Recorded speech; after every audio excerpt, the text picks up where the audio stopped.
Hi again, everybody. This is Ann Mordecai, and I think we will wait one more minute to make sure everybody has a chance to get on. Not everybody who signed up is here, so one more minute and we will start.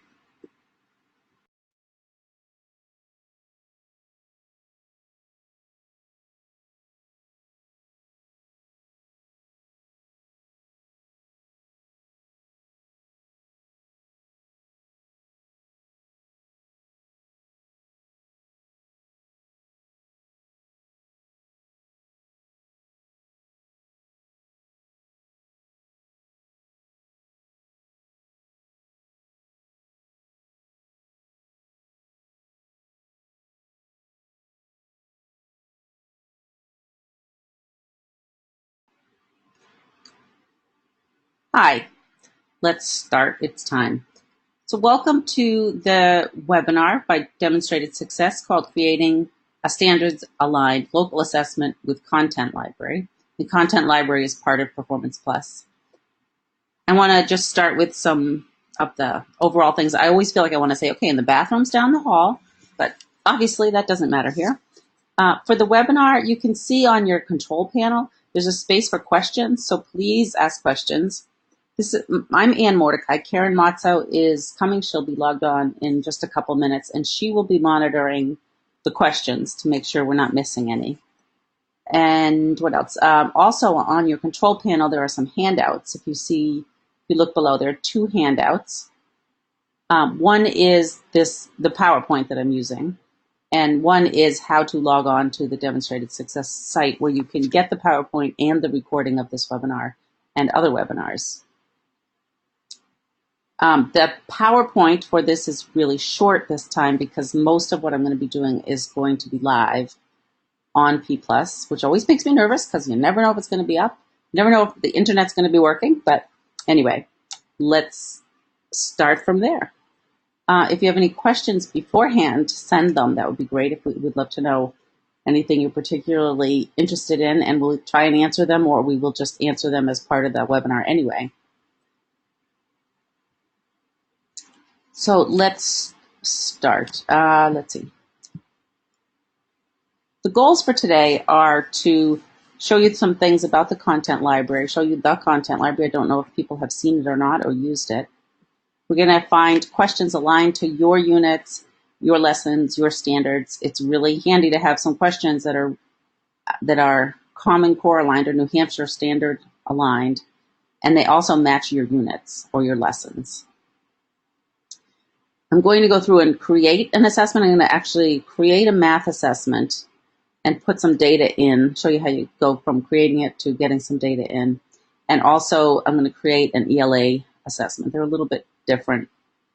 With a math assessment, you can usually just pick the questions based on the standards. With an ELA assessment, you can say, I want to assess standard ABC, but that question may be part of other questions that all have the same. They all have the same narrative they read, and then there are 5 questions. So we need to be able to find that narrative and then pull the question. So it's a little bit different. So I'm going to show you both. The agenda, we're going to go over the introduction, which is what we're doing. Why use questions? Well, I'm going to go here. Why pull these questions? Why create an assessment framework, which we'll talk about. I'm going to create a math assessment, ELA assessment, enter some data in there, and then tell you what's coming up next. And hopefully you'll have some questions throughout. Please ask again throughout. Just interrupt us and ask, and then wrap up. So we do have everybody turned off, their voices turned off, because if we let everybody have their voices turned on, then there's tons of background noises and we start getting squeals from the microphone. So that's why we have you ask questions in the control panel.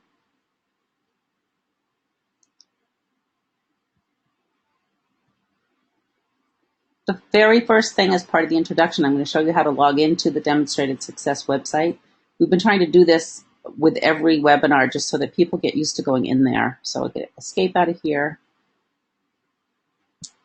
And when you log, I'm going to log off and start again. hopefully.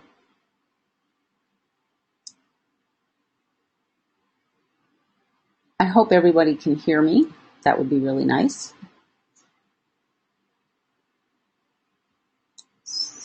Okay, so I'm logged off, and I'm going to go to the login demonstratedsuccess.com website.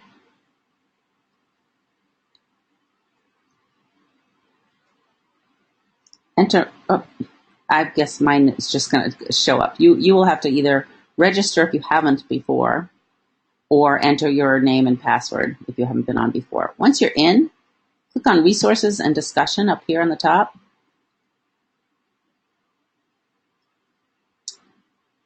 And it's very slow to start. Once you're in it, it will keep going. But the first person to get on, it's very slow.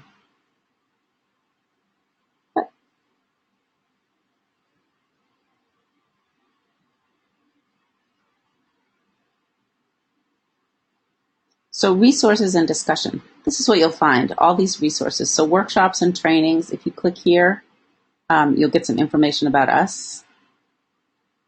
Here's a workshop we had in November about Performance Plus, and this is all the information, all the documents that we had. You can click on any of those.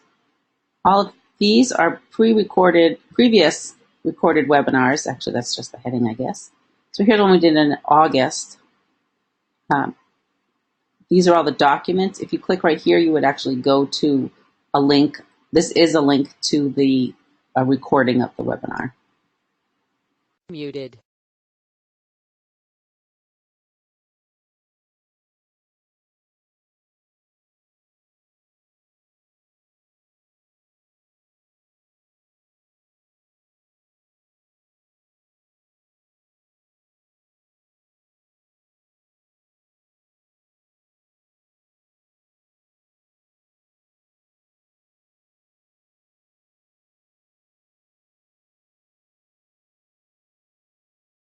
Unmuted. Hi. I just realized that people couldn't hear me. Is that true? If you can hear me now, could you please type in yes under questions? Somebody just said they couldn't hear me. Can you hear me now? I can hear you. Anne, can you hear me? Okay, it looks like people are hearing me. So if you're not hearing me, you can let us know and we'll help you get through that. Maybe I'll quickly go back. I showed you this here. I'm showing you how to get into the Demonstrated Success site. There's lots of information relating to P Plus if you go into resources and discussions. Previously recorded webinars, Performance Plus help documents.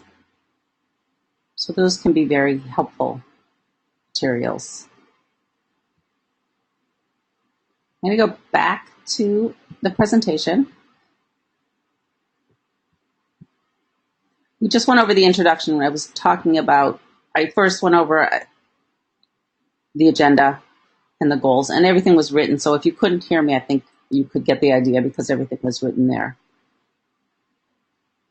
So we've just finished the introduction. Now I want to talk about why. Why would you take questions from the content library, and why would you create an assessment framework? So why would you use questions from the content library? There are thousands and thousands of questions out on this content library, which is in Performance Plus. You can find questions that align to the Common Core standards for English and math, for ELA and math. There are other standards that you can align to, but for New Hampshire, all we're concerned about are the Common Core or the New Hampshire College and Career Ready standards. If you just taught a unit on brief rights, Karen would be able to explain that a little better because I'm a math person, she's the ELA person, and you want to assess your students on it, you've got to find some questions that align to the standards, not only to what you taught, because you want to make sure that what you're teaching is to the standards and what the kids are learning matches the standards. So that's one reason you go to the content library. You can create assessments with the push of a button, I say, but maybe it's 2 pushes of a button. That's another reason to go to the content library. And like I said, there are thousands of questions out there. It's a condensed version of doing a Google search for questions. So why create an assessment framework? And I first want to start with what is an assessment framework? An assessment framework is built in Performance Plus, and what you do with that is it lets the computer know what your assessment looks like. How many questions? Are they open response? Are they multiple choice? How many points are they worth? What standards do they align to? So this is a framework that tells the computer what you're going to be creating and what data it's going to be storing. You only create a framework if you're going to store data. There are assessments that I think you should store the data for, and there are other assessments that I think it's not worth it. So if you have an assessment that you're going to give every year, an end of unit, it's going to be the same every year, year after year, or if you may tweak it a little bit year after year, saving the data is a great idea. If you save the data, you can see how students are doing from year to year. You can do things like, oh my gosh, every single time I give this assessment, they get question 15 and 27 wrong. If that happens year after year after year, you have to look at what's being taught. Something's missing in there. Some kind of information is not being learned. And you might want to do some analysis on that. What is the reason for that? So why create an assessment framework? It gets all your data in one place. It's all in Performance Plus. You'd have your national assessments if you have NEWA, STAR, DIBELS. That data can be in P+. Your new, I want to say Smarter Balanced, NECAP, the new state test data will all be there. Science data, all of the data. You can have all of the data on your students. If you have one student, you can look at all of that student's data, see how they're doing. You can see year to year how, if things are going well, what needs improvement. And you can look at the data to inform instruction and create improvement in your instruction. And this is a very good example of why. These are actual results from one of the New Hampshire schools that religiously uses data to inform instruction. And over 6 years, they improved from scoring on the state assessments, the NECAPs at this point, between 50 and 60% proficient, up to, as you can see, 80, 90% proficient, high 70s, 80, 90% proficient, because they were looking at, there were other things involved with these changes, but that was the major change for this school. Looking at data to inform instruction is hugely beneficial to school improvement. All right, so to get started, I just want to check and see if Karen is here. Karen, are you here? And I'm here. Yes. Can you hear me? Hi, Karen. Can't hear you. Are you there? You can't hear me. I don't know why. Oh, are you there? Now I can hear you. Yes, I'm here. Hi. Hi. So I've been here for a while. Okay. Well, You hi. couldn't hear Sorry. me before either. Before. I hope everybody can hear us. And I told them that you were going to monitor the questions. Yes, I am. Great. Thank you. So we're going to get started on creating a framework now. Is there anything you want to say in between the things I've been saying? No, everything you're saying is what I would say. Okay. All right. All right, I'm here. When you're going to create an assessment, to get started, you have to know what standards you want to assess. If you're going to use the content library, you have to know the standards that you're assessing or know the standards that you are teaching. And you have to understand the standards you want to assess. And you really have to do that in order to teach them, so it's all sort of one piece. You have to choose the standards, and you're going to be actually selecting them in Performance Plus. And just have some basic idea about the number of questions you want on the assessment. Those are the two things you have to start with. So we're going to go right in and create a math assessment. I'm going to start with math. So let's say you are a 4th grade teacher, which means you have to teach math and English and science and social studies and everything else. But for this case, you just finished a unit on comparing fractions. And you want to assess your students using some questions that are close to questions that the new state test would give, or the Smarter Balance test would have given. These are the two standards that you taught. When you go into Performance Plus, you're going to choose the content library. These are the menu items, and you're going to choose the content library. I'm going to go in a second. I'm going to go in right now, actually. Hopefully I'm still logged on. Looks like I am. So here's my menu items, and here's the content library right here. I'm going to click it. This is where you end up when you click on the content library. In order to start, you have to choose the standards that you use. You can either choose the Common Core standards or the NECAP standards. We want to use Common Core. I'm a fourth grade teacher, remember, so I'm going to change to fourth grade, and I'm looking at math questions. Now I've chosen which standards, and now I want to show the standards.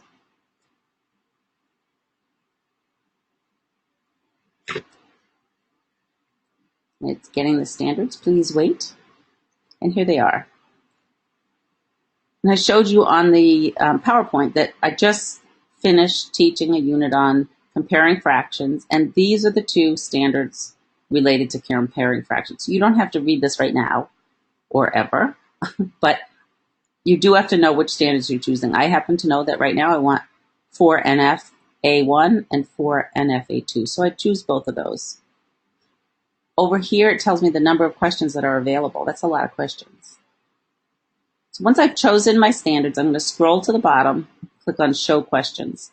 I'm going to get a bunch of questions that relate to those two standards. And the first thing I see is, I've got so many questions here. So I've got 25 per page, and I've got 6 pages. So I've got like 125 to 150 questions. I don't need quite that many. But they're all here. I can scroll down right through them. What I have to do now is read the questions. So do I like this question? Okay, I think I like it. But I might want to look over here a little bit. I like to see where they're from. This one's from Pennsylvania. Difficulty level is easy. It says skills and concepts. It's a multiple choice question. As you can see, the correct answer is C. There is no reading passage available associated with it, which is true for most of the math questions. It's not true for all of the math questions, which I will explain in a minute. It's in some catalogs, which we don't have to worry about right now. And the question ID is that number, but that doesn't matter. But do I like the question in general? Does it relate to what I just taught? Yes, I think I'll take it. So I'm going to check it. It's like I'm shopping now.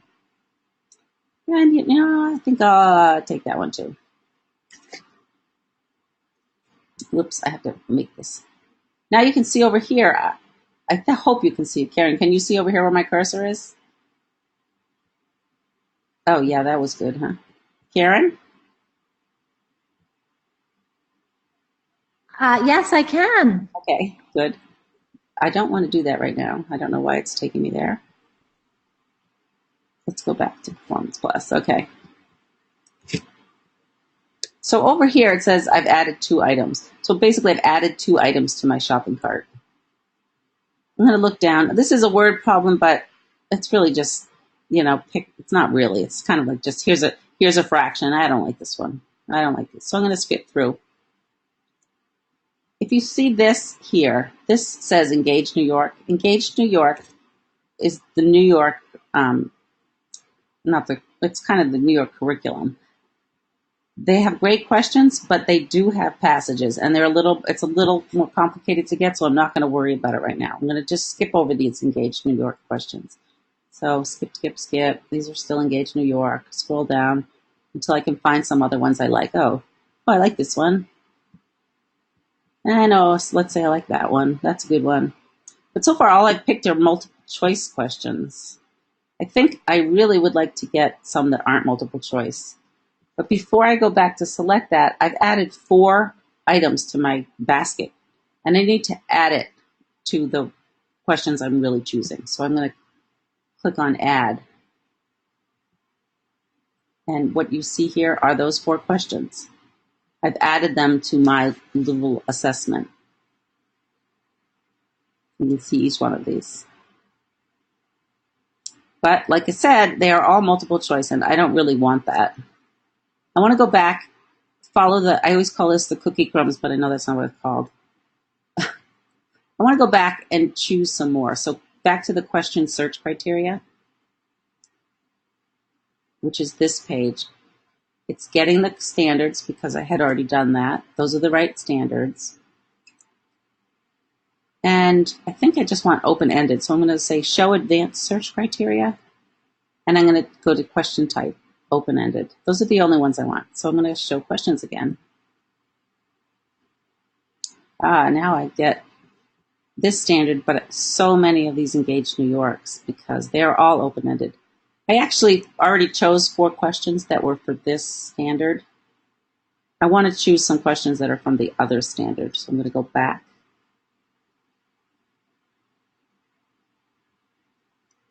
And I'm going to uncheck this first standard. So I'll have fewer questions now showing, and they'll all be related to this. And they'll also all be open-ended. I'm going to show the questions. Still engaged New York, but you can see it's this standard now, the second standard. Skip by the engaged New York. Hopefully there'll be some. There's some. So here's one. Okay, I like that one. And I like that one. We'll choose one more. So let's say I actually scoured these and decided these were great questions. You do have to be careful with these questions. I'm going to go back down to these. This says difficulty level not applicable or NA. Knowledge level is NA. Anybody can put these questions in. I can put them in. You can put them in. If it says the difficulty level is level 4, or they're really hard, that may not be true by your standards. If somebody puts them in, they can just choose what they want. So just look at the question to make sure you like the question. Don't base it so much on what's written here. So now I've chosen 3 more questions, and I need to add those items to my questions that I'm going to use for my assessment. So I add them. And again, I'm brought back to this page. So I've got the first 4 that I chose, and then the next 3 that I added. And these are the questions that I'm going to have on my assessment. I like them, so I'm pretty well set. I'd like my students to have a paper copy of this so that they can take the test. But you know what? I think I might want to move this one up so it's number 1 instead of number 5. So I need to change the numbers. I have to pick a number that's before 1, so I'm going to put in 0.5 to make it the first one. And I'm going to reorder. Now it's first. Okay, I like that. This is the assessment I want to give to my students. Perfect. What I do next is I'm going to print it. I want to print it on a piece of paper. So I print RTF version, and I print RTF version again. When I come to this screen, it says I can get the images in Word. So I'm going to download this. And as you can see, it's an RTF. If I open it, I don't get all the pictures I want. It doesn't look very good. This is what it looks like. Don't really like it. I'm missing actually all my pictures. I'm going to close that. And I'm going to go to my download folder here. And now I'm going to open it with Word. So I right-click, open with Word. And now I can see all my pictures. That makes sense? Do we have any questions? No questions? No, we don't have any questions, but I do want to comment that I just learned something. Thank you. About opening it in Word? Yes. Yes. So that's appreciated. Good. Yeah, that baffled me for a long time. So the only way to really get it to look nice is to open it in Word. Once it's open in Word, it's just a Word document. So I can put name, and date, whatever I want. If I don't like the spacing, I can give the kids some more spaces. So you can rearrange this however you like and give it to the students. So this is my paper version. I'm going to save it, print it, and give it to the kids. Anne? Yes? I have a question. Okay. If you save it as a PDF, can you upload that and use it for the online assessment? And attach it? Yeah. So that's what you would upload and look at. The kids would be able to see it in a split screen? Yes, they will. Yes, it's a split screen. And I wasn't going to show much of Ola today, but I can if we have time. Okay. Well, you don't have to, but it is something that's good. You don't have to input questions into Content Library. You can just have your test on a PDF next to you. Right. On the screen. The student can. Got it. When they're using Ola, and that's the online assessment version of PerformancePLUS. So once you create the framework, you can set this up for students to take the test online, and it will, for the multiple choice questions and for the short answer questions, P+ will correct them. For the open response, you need to correct them and put in the points. But we can get to that a little later, unless somebody has questions right now. Well, we still won't get to it. So here are the questions. I've printed it. I'm on my selected question page. I have 7 questions. I've printed it already. The kids may have or haven't taken it yet. I don't know. That won't really matter. But the next thing I need to do is create a framework. Now, this part is the same whether it's ELA or math. So I'm only going to do this for the math section. So to create the framework, I just click on Create the Framework right there. And I come to this page. It tells me I have 7 questions. These are my 7 questions. Depending on the way the questions were created in Content Library, or it is dependent. This is why some of these questions look nice here and some don't. And I can change them in a minute, but right now it just says answer the question. I could show you how to fix that in a minute. I'm going to call this, I can call it anything I want, but I'm going to call it New Test Grade 4 Mathematics number 34. And I'm going to give it doesn't matter what, let's say I'm going to give it on the 18th. Hopefully that's a weekday. I have no idea. And then I'm going to continue. This is the beginning of my framework. This is what it looks like when it's automatically generated. Here's the name, the subject, it's grade 4. It's a benchmark, it's local. It's created by the demo site, which is what I'm on. I logged in as. And it's an assessment of learning. I can change any of those things, but I don't need to. If I click on schedules, this is where I can change those. If I had the date wrong, like 2013-14, this is the demo website, demo site for PerformancePLUS, so it's set up for 2013-14. If you are in here on the live site, it's actually set up for 17-18. So I could change this date. I can add in some comments. I'm going to go back to the assessment detail, which is here. Let's say I want to have a copy of that assessment attached to this so I don't lose it. I'm going to choose the file. Remember, it was in my downloads file. I might give it a better name than that, but I'm going to upload it. So now, when I come back in here next year to give this exact same test at the end of the unit, there's the copy of the assessment. Is there a question, Karen? No. Okay. That was a great point, though. Yeah, this is very handy because that's a good organizational point. Yes. I lose things all the time, so this is very handy. If I continue down, you can look and things. This is not how I would set up this rubric. I probably would set it up so that I have all of my questions that relate to NF1 under this section, and all of my questions that relate to standard NF2 under a different section. I'm not planning to go into how to set up these rubrics today. Karen, what do you think of that? Well, can you explain a little bit about why the program set it up the way that it did set it up? Like, what can folks expect? When it automatically generates the framework, it will, I don't know how it chooses actually. I think it puts the open-ended, like this is an open-ended question. I think it puts the open-ended each in its own section. Mm-hmm. And it puts the multiple choice into a section that's called whatever the standard is called. Mm-hmm. But generally, what I want to do is, maybe I'll show you. Generally, I don't want that many. I want to, my standards, my questions are aligned to standards, NF2, NF1, NF1, 1, 1, 2, and 2.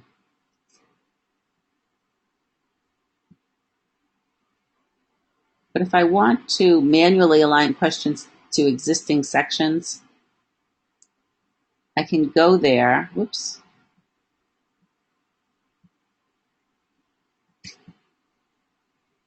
No, that's not going to work. I'm sorry, this is going to confuse you. I'm going to go back to my assessment detail and change my rubric.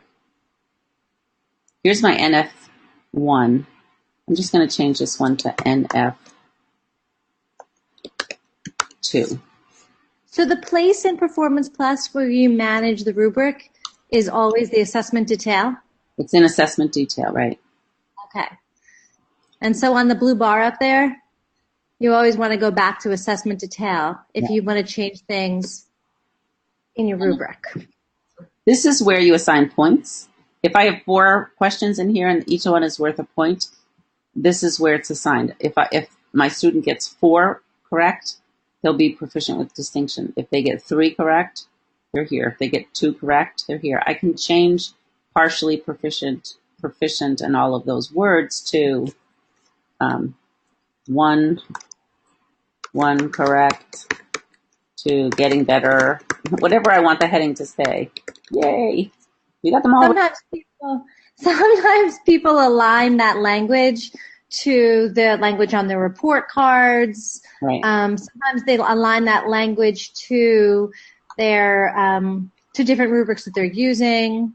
So when you are creating a framework, it does deserve a little bit of thought in how you want it. Nobody's seeing this data. No one's seeing these reports, but the thing that you have to consider is what's going to be best for teachers when they are viewing reports inside Performance Plus.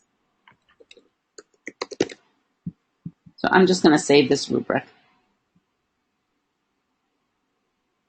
Save all sections. Setting up rubrics is something we're going to go over in a webinar in a couple weeks, and I'll tell you more about that. But for now, this rubric will suffice. So I've got my assessment framework set up. It's scheduled to give it on the 18th. And that's pretty much all I have to do. Right here is where I like to look. And this tells me that nobody has been graded yet, which is good because nobody has been graded. If I want to grade my students, this is what I do. And it's exactly the same for ELA, so I'm only going to do it for math. Since my assessment has questions, I'm going to go into question setup. This is for uploading. Back up, sorry. I'm a teacher, and I want to grade my students. I'm going to go to the teacher site, the teacher screen, and I'm going to choose 4th grade because I'm a 4th grade teacher. And I work at Green Elementary School. Let's see who's there. So, okay, my name is, what is my name? Let's say my name, oh, these don't have any students. Great. Let's say my name is Wendy Fernald. I don't have any students, so how is this going to work? That's not good. I need some students. Karen, can you help me? Can you add students? No, I can't add students to a teacher. Here's the demos. Here's some students right here. So my name is Peter Anderson. I'm a teacher, and I want to add in the data from my students' assessment. I teach a lot of different subjects here. Let's say it looks like this person is a wellness teacher, but let's say this is my math class here. These are the students I want to correct. Right here, I can grade the assessment. So I'm going to grade the assessment. And it's not that assessment. Oh, he's an 8th grade teacher. Can I put in 4th? So I want to look at the 4th grade assessments. And here is the assessment right here.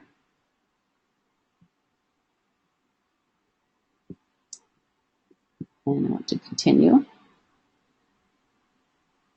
My students. Here's a list of my students. My name is Peter Anderson.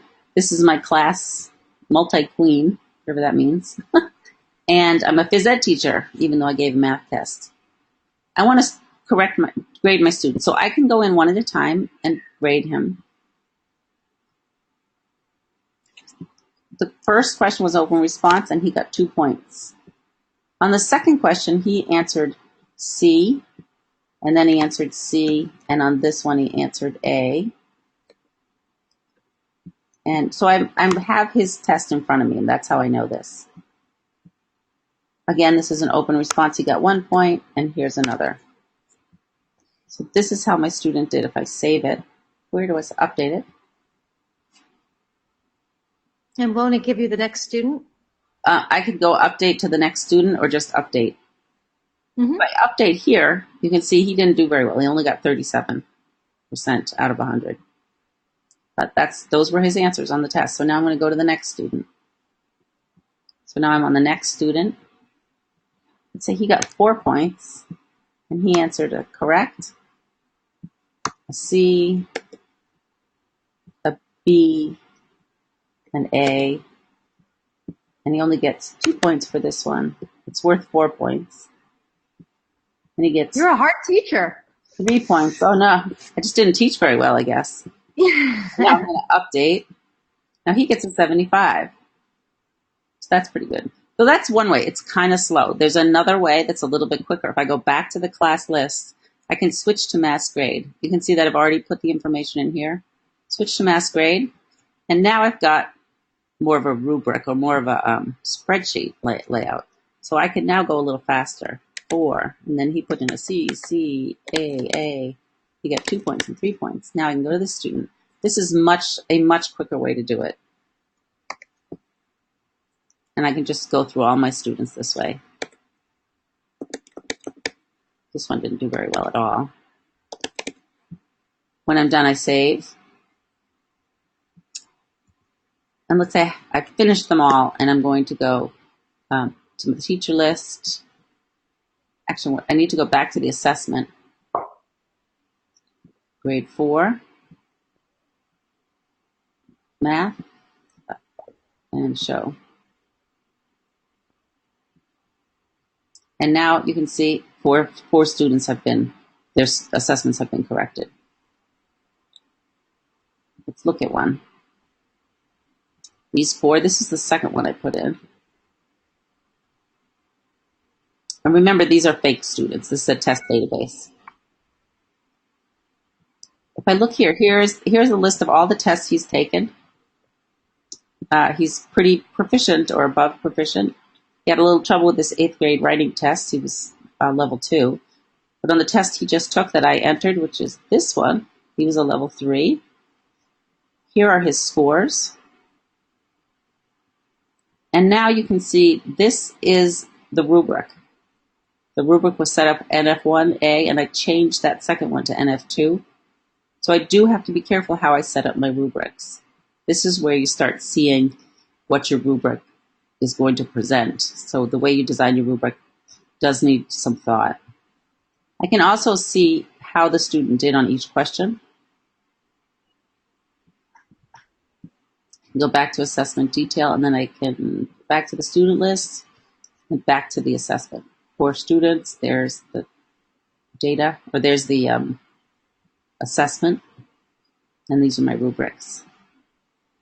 Can you run a report from here? You can, sort of. If I click on that run reports that I just clicked on, I'm going to come to this page, which is the report page. It's the same page I would come to if I had gone straight from reports, but it's already plugged in which assessment I'm going to look at. I have to choose what report I want and then run it. And there's a report. You can now choose any report you want, and it will show you the data from that assessment. That's great. Yeah, so that's pretty easy if you want to get a...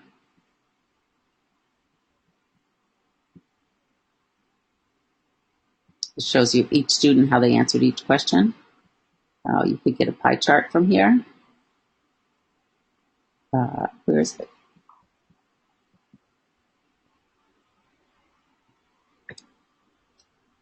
Okay. Any questions before I move on? We're all set? Yes. Okay. The next thing I'm going to show you is how to create the ELA report that I talked about from the content library.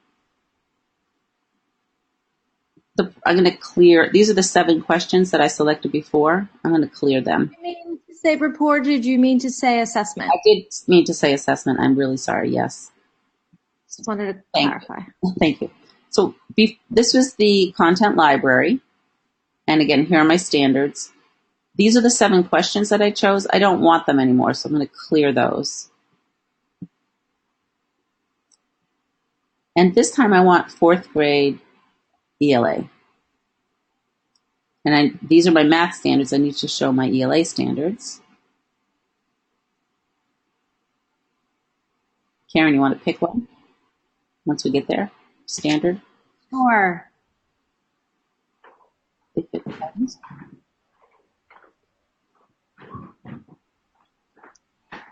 Oh, let's see. How about that first one? Refer to details and examples in a text when explaining what the text says explicitly and when drawing inferences from the text. Okay, so I'm going to pick that.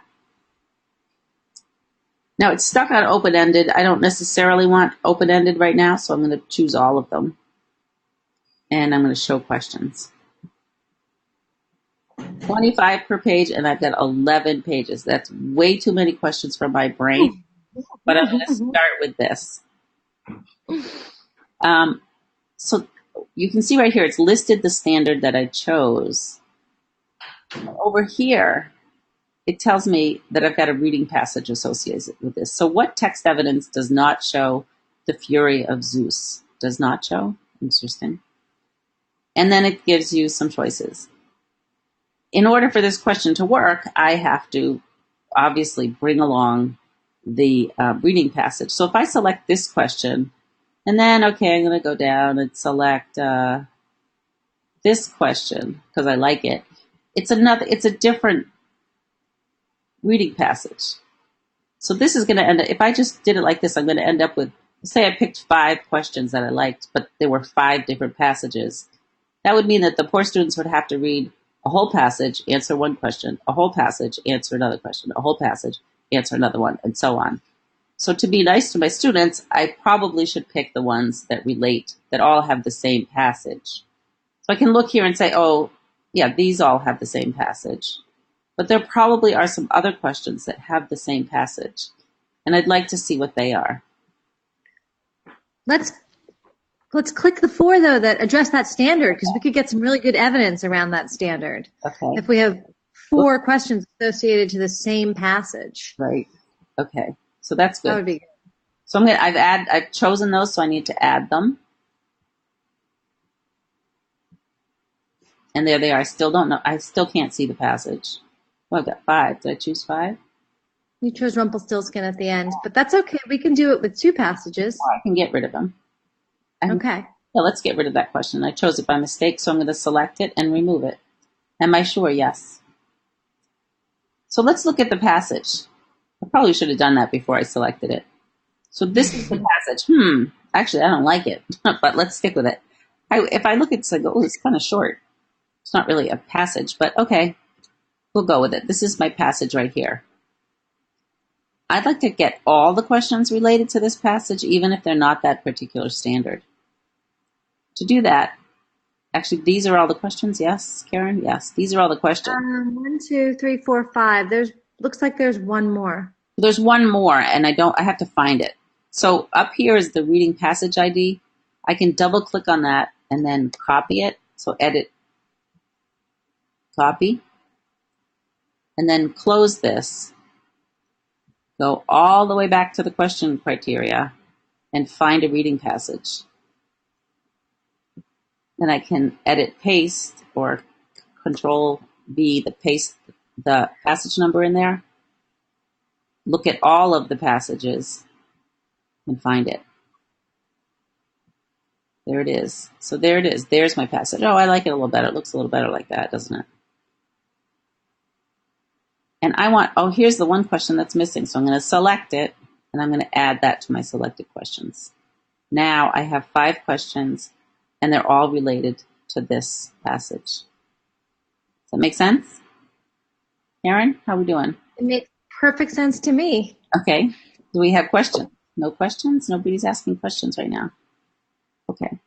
These are my 5 questions. I'm going to go through the same process. I'm going to print it.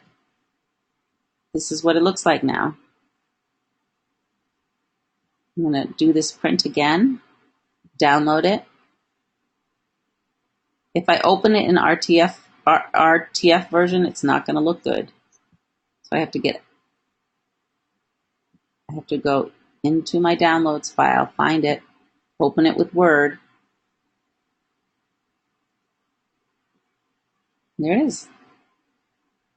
And I probably move this down to the next page so I can just rearrange it. I can change the font. I can do whatever I want to it now. Where's the passage?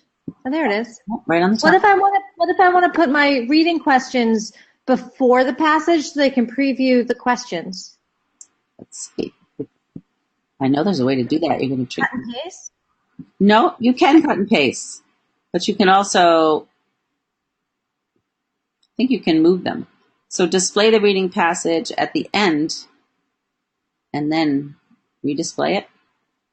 And that's what you get. Is that what you meant? Oh, yes. Okay, good.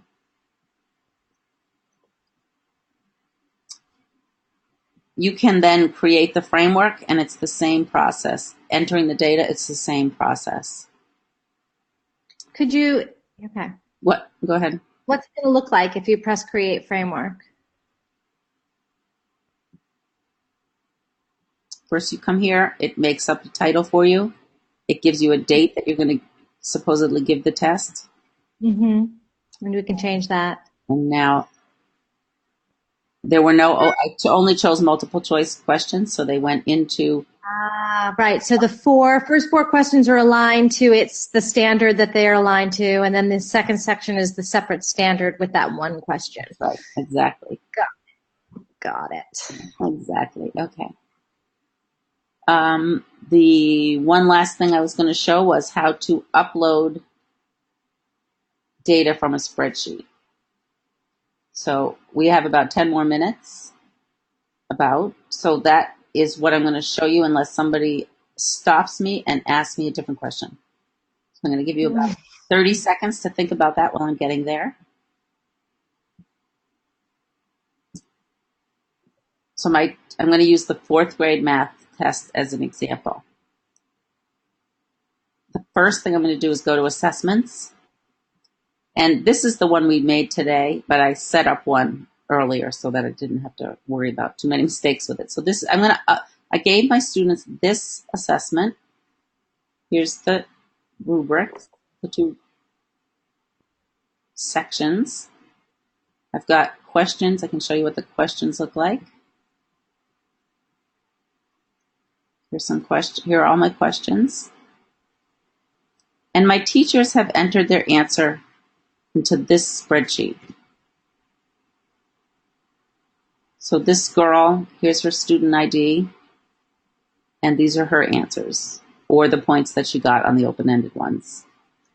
And yes, strategically, yes, if you want to make this happen with the spreadsheet, do you recommend giving the teachers that spreadsheet with the SASIT numbers beforehand? Yes. You can ask. That's a whole procedure that has to be articulated, right? You can ask the teachers to create a spreadsheet and put in their SASITs, but it's just sometimes, where do you find the SASIT? So it's easier if one person's in charge of this, that they create a spreadsheet for each class with the SASIT and send it to the teacher. In the correct format. Right. Thank you. You're welcome. And it has to be saved as a CSV file, right? It does, right. Whoops, that isn't what I meant to do. If you look here, here's question 1. And here are my students' answers. Here's question 1 over here. It's the correct answer is C. It's multiple choice. This is multiple choice. If you look down to question 4, it's open-ended. So those are points. So these do line up. There's 7 questions. There's 7 questions. Once I've got this spreadsheet filled in, I have to save it as a CSV file. So file, where is it? I'm going to go to this one. File, save as. CSV is just comma separated values, I think. So here it is right here. What? Yeah, or you're right. I thought it was delineated. And I'm going to put it on my desktop because that way I can find it easily. I'm going to save it. And it just wants to know, do I want this spreadsheet saved? Yes, that's the one. So save that, just the active sheet. When I'm uploading this data, I can't have any extra data in here. I can't have the student name. I'm actually going to delete this column. My first column has to be the student, the SASID, the student code. So I'm going to save this. I'm going to save it again as a CSV. So save as CSV on my desktop.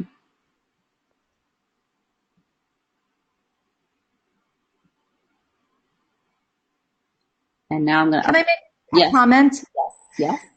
What I often do is I make sure that the student code column is first, but most often I do actually try to include the student names, so it's easier for me to go back and check a couple of the students afterwards to make sure the right data got to the right person. I don't know, somehow for me, and I think it's different strokes for different folks, but for folks that feel they need to have the student names there, you can leave it there if you want to and just not align it, right? Well, actually, you can't when you're uploading questions. Okay, yes. Good clarification. Right. So what Karen's talking about is if you don't have questions, I'm going to bring this here. If you don't have any questions, and you just have section totals, like, can you give me some examples, Karen, of an assessment with question totals? With just totals? Anything that's scored with a rubric. Okay, so that would be... Anything like a writing assessment. You know, you have one section that might be organization, one section that might be grammar, you know. You can file one? Right, well, the NEWA, right? Sure. So this NEWA report, what's going to be uploaded is a score for the RIT score, a score for operations and algebraic thinking, a score for numbers and operation. There are no questions involved. So then you can upload scores from here, and you can keep the student name in it. Okay. But when you're uploading with questions, your CSV file can't have anything but what you're uploading. So okay, thanks. You can save your spreadsheet. You can save the XLS file with the names in it and get rid of the names in the CSV file. Does that make sense? Mm-hmm. Okay. So to upload from here, you're going to go to, you start with assessment detail. This is where you upload with no questions. But if you have questions, you go to question setup, upload student answer data file. And my file, if you remember, was set up. It had SASID and then all the answers for one student. This file has SASID, the same SASID over and over again. Question 1, question 2, question 3. And then it starts with the next student somewhere. Right here. Question 1, question 2. But the one I had is set up SASID, question 1, 2, 3, 4, 5, 6, 7, across like that. So this is the format I want. So I want B, choose my file. And this is the CSV file here. Upload. If I have errors, this is where I'll find out, and I usually do the first try. But since this isn't actually my first try, there shouldn't be any. There we go. So all of my records were uploaded. If I go back to the assessment detail, you can see got 11 students there now. Does that make sense? Yeah. And we can look at them individually. We could create a report out of it, whatever we want. So this is my local assessment with questions that I picked from the content library and data that I added into it. And if I go to the individual student, the question, can you show me what it looks like on their student detail page again? Let's get this girl here. So here's her student detail page. These are all the assessments she's had. Level 3 is level 1, and then this is the assessment that I just uploaded the data on. So it's the total score, not the items that show up. Well, they will. Okay, if you drill down. Yeah, I can see the sections, and then I can see her answers, the items here. Great. Okay. I'm going to go back. I think I will now go to the PowerPoint, back to the PowerPoint.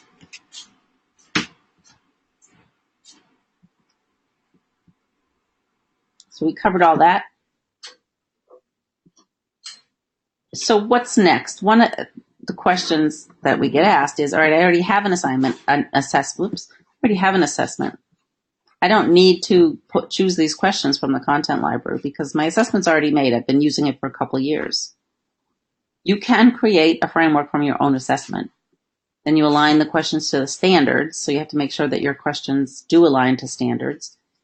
And then you can keep all your data in one place. You can see year to year. So there's a benefit to taking your already created assessment and putting it into Performance Plus. If you join us on January 20th for the webinar called Creating Assessment Frameworks in P+, this will be about taking your own assessment and creating a framework. We'll go into more detail about creating the rubrics and why you would create rubrics certain ways. So please join us for that. And wrap up, and any questions, and how can we help?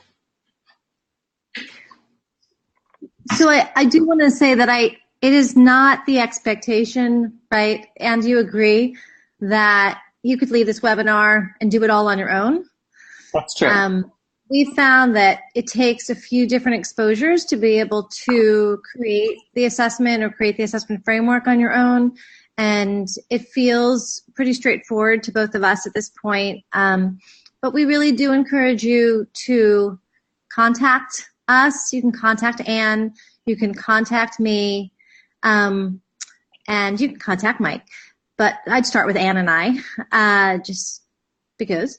And we are happy to, get on with you in a virtual meeting and take you through it again, and also scaffold some of it for you. So for some of the schools that we work with, sometimes we'll create the framework, and then you'll upload with a spreadsheet, or just to scaffold it until you get your process down.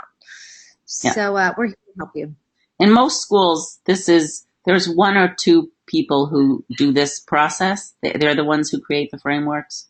So a teacher, this person usually knows what that the 4th grade or 5th grade or 8th grade is giving an assessment every trimester, every quarter, and that's the kind of assessment that should be uploaded. So she or he can get that assessment and create it in Performance Plus. Right. So teachers, every day, you're not necessarily doing this. It's that's smart. 1 or 2 people that are particularly tech savvy or have the flexibility in their role. Right. What else, Anne? Really nothing. So if you are logged on, and you are the person who is that technical person who will be creating assessment frameworks, please join us on the 20th of January. If you are not that person and you know who is, you could pass this on to them, that we are having a webinar on how to do this on the 20th, and or call us. Right? Yes. And it is 4:14, so we will stay on for a few minutes. But otherwise, I think we are done. Karen, you feel like we've said whatever we're going to say? Yes. Okay. I feel done. Okay. Everybody have a great rest of the afternoon and evening, and good luck with all the pre-Christmas stuff. And enjoy the holiday. All right. Thank you very much for joining us. We'll talk to you later.